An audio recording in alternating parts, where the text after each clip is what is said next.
నమస్కారం. ఆంధ్రప్రదేశ్ అప్పుల ఊబిలో కూరుకుపోయింది. ఈ మాట చెప్తూ ఉంటే మనకి అందరికీ కూడా ఆందోళనకరంగానే ఉంటుంది. ఏంటి నిజమా ఇది అని. ఈ మాట ఎవరన్నా చెప్తే వెంటనే రాష్ట్ర ప్రభుత్వం ఖండిస్తుంది. లేదు అప్పులేం లేవండి, ఏం లేవు, అదంతా ఎల్లో మీడియా సృష్టి అంటారు. ఎల్లో మీడియా సృష్టి అయితే నీకు అప్పు ఫిగర్ ఇచ్చినప్పుడు ఆ ఫిగర్ కరెక్టా కాదా అనేది చెప్పాలి కదా. అది చెప్పరు. రాష్ట్ర ప్రభుత్వం ఏం చేస్తుంది అంటే రిజర్వ్ బ్యాంక్ వాళ్ళకి కొన్ని లెక్కలు పంపిస్తూ ఉంటారు. రాష్ట్ర ప్రభుత్వం పంపించిన లెక్కల ఆధారంగా రిజర్వ్ బ్యాంకు ఒక రిపోర్ట్ తయారు చేస్తుంది. ఆ రిపోర్టుని ప్రకటిస్తారు. అది దాన్ని చూపించి రిజర్వ్ బ్యాంకు చెప్పింది కాబట్టి మా దగ్గర అప్పు లేదు అని చెప్తున్నారు. నువ్వు ఏది పంపిస్తే రిజర్వ్ బ్యాంక్ అది చెప్తుంది. అందులో పెద్ద ఆశ్చర్యపడాల్సింది ఏముంటుంది? నువ్వు పంపించిన స్టేట్మెంట్ని మళ్ళీ వాళ్ళు నీకు తిప్పి పంపిస్తే దాన్ని చూపించి రాష్ట్రంలో అప్పు లేదు అని చెప్పటం అది కరెక్టా? అసలు రాష్ట్ర ప్రభుత్వం అప్పులు అంటే ఏంటి? రాష్ట్ర ప్రభుత్వానికి అప్పులు అంటే ఏంటంటే జీతాల బకాయిలు, పెండింగ్ బిల్స్ కూడా రాష్ట్ర ప్రభుత్వ అప్పుల కిందకే వస్తాయి. నువ్వేదో ఒక చోటకి వెళ్ళి క్యాష్ తెచ్చుకున్నదే అదొక్కటే అప్పు కాదు. పెండింగ్ బిల్స్ ఉంటాయి కదా, కాంట్రాక్టర్లకు ఇవ్వాల్సిన పెండింగ్ బిల్స్, అది కూడా రాష్ట్ర ప్రభుత్వం అప్పు కిందకే వస్తుంది. అంటే నువ్వు కాంట్రాక్టర్లకి బిల్లులు ఇవ్వట్లేదు అంటే నీ దగ్గర డబ్బులు లేనట్టు లెక్క. నీ దగ్గర డబ్బులు లేకపోతే నువ్వు అప్పు చేస్తున్నట్టు లెక్క. మొత్తం 11 లక్షల కోట్ల రూపాయల అప్పు చేరింది. దీన్ని మాత్రం రాష్ట్ర ప్రభుత్వం అంగీకరించట్లేదు. కానీ ఇక్కడ మాత్రం అప్పు మాత్రం 11 లక్షల కోట్లు అయితే ఉన్నది. ఎట్లా అంటే ఈ స్మాల్ సేవింగ్స్, మనం చిన్న పొదుపు చేసుకునే ఇవి ఉంటాయి, వాటిని స్మాల్ సేవింగ్స్ అకౌంట్స్ నుంచి వాటి నుంచి 6,602 కోట్లు, ప్రావిడెంట్ ఫండ్ భవిష్య నిధి దానికి సంబంధించి 32,246 కోట్ల రూపాయల అప్పు ఉంది. వివిధ డిపాజిట్ల నుంచి 28,000 కోట్ల అప్పు ఉంది. రిజర్వ్ ఫండ్ నుంచి 6,000 కోట్ల రూపాయలు అప్పుకి తీసుకున్నారు. పెండింగ్ బిల్స్ 1,70,000 కోట్ల రూపాయలు పెండింగ్ బిల్స్ ఉన్నాయి. మద్యం మీద అంటే రాబోయే రోజుల్లో మద్యం ఆదాయం ఇంత వస్తుంది కాబట్టి మాకు బెవరేజెస్ కార్పొరేషన్ మీద మాకు అప్పు ఇవ్వండి అని చెప్పి 50,000 కోట్ల రూపాయలు అప్పు తెచ్చుకున్నారు. వివిధ కార్పొరేషన్ల నుంచి 1,45,000 కోట్ల రూపాయల అప్పు ఉంది. ఇంకా పౌర సరఫరాల కార్పొరేషన్ నుంచి 50,000 కోట్ల రూపాయల అప్పు ఉంది. వివిధ బాండ్ల ద్వారా 1,500 కోట్ల రూపాయల అప్పు తెచ్చుకున్నారు. విద్యుత్ సంస్థలకి నాన్ గ్యారంటీ లోన్స్ కొన్ని ఉంటాయి, వాటి ద్వారా 95,000 కోట్ల రూపాయల అప్పు ఉన్నది. కేంద్రం నుంచి రుణాలు తీసుకుంది 33,000 కోట్ల రూపాయలు. అదేవిధంగా నాబార్డు నుంచి 9,757 కోట్ల రూపాయల అప్పు తీసుకున్నారు. బహిరంగ మార్కెట్ రుణాలు ఒక 2,76,000 కోట్ల రూపాయలు ఉన్నాయి. ఈ విధంగా ఈ కార్పొరేషన్ల నుంచి తీసుకున్నవి ఈ లెక్కలు ఇవన్నీ కూడా లోన్లలో చూపించట్లేదు. రాష్ట్ర ప్రభుత్వ అప్పులు ఇవన్నీ. ఈ అప్పులన్నీ ఎవరు తీర్చాలి?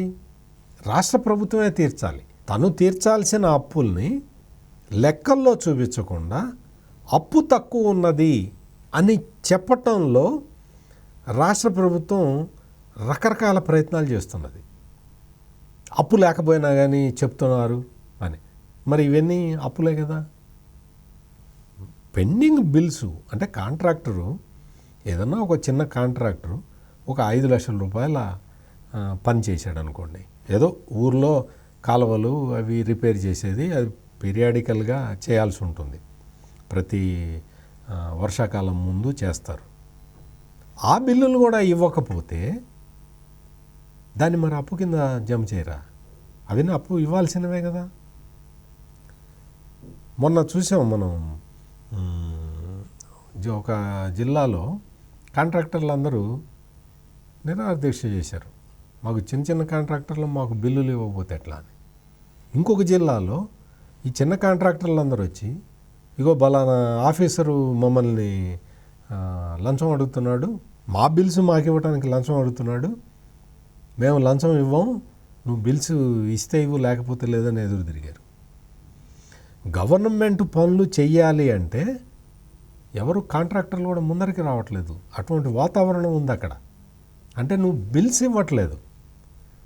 బిల్స్ కేంద్రం నుంచి ఏదన్నా ఫండ్స్ రాగానే ఆ బిల్స్ ఎవరికి ఇస్తావు? ఒక ప్రయారిటీ లిస్ట్ పెట్టుకుంటావు. ఆ ప్రయారిటీ లిస్ట్ పెట్టుకొని నీకు కావాల్సిన వాళ్ళకి బిల్స్ ఇస్తావు, మిగిలిన వాళ్ళకి బిల్స్ ఇవ్వవు.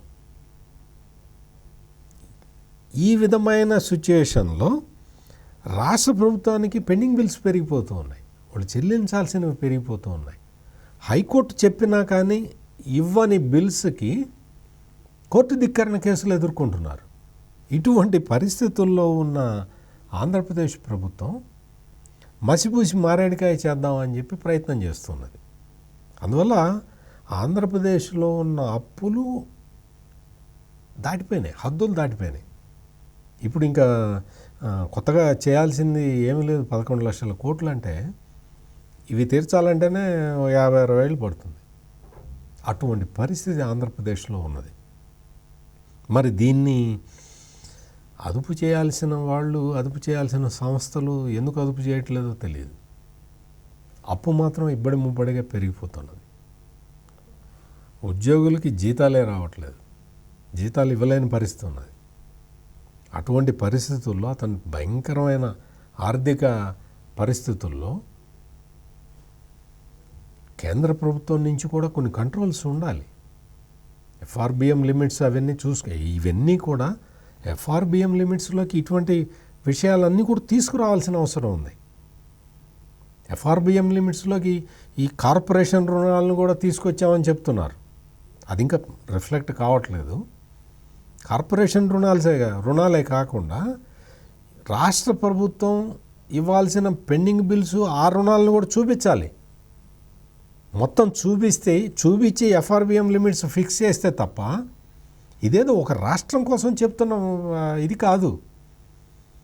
దేశం మొత్తం ఈ విధంగా అన్ని రాష్ట్ర ప్రభుత్వాలు తమకి తోచిన విధంగా తామేదో ఒక ఆర్థిక ప్రణాళిక పెట్టుకొని ఆ ఆర్థిక ప్రణాళికని బట్టి వాళ్ళు లోన్లు చేసుకుంటూ పోతూ ఉంటే దేశం ఏం కావాలి? ఈ విషయాన్ని కూడా చాలా చాలా స్పష్టంగా మనం ఆలోచించాల్సిన అవసరం ఉన్నది. రాష్ట్ర ప్రభుత్వం ఇప్పుడేదో రాష్ట్ర ప్రభుత్వం ఆంధ్రప్రదేశ్ ప్రభుత్వం చేసింది, లేకపోతే తెలంగాణ ప్రభుత్వం చేసింది అని చెప్పుకోవటం కాదు.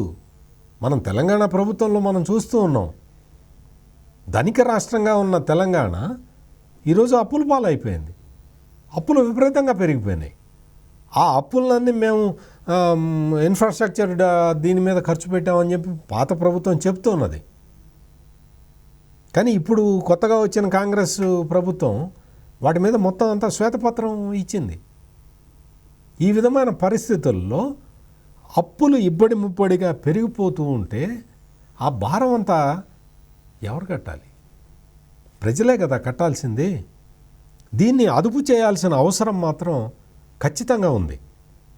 అందుకని కేంద్ర ప్రభుత్వం కూడా ఇటువంటి విషయాల మీద ఒక నిపుణుల కమిటీ వేసి ఏదన్నా రాష్ట్రం గాడి తప్పుతున్నది అంటే అది గాడి తప్పకుండా సలహాలు సూచనలు ఇవ్వటం, చట్టపరంగా చర్యలు తీసుకోవటం, లేదు రిజర్వ్ బ్యాంక్ని అడ్వైజ్ చేయటం, ఇటువంటి కార్యక్రమాలు చేయాలి కదా.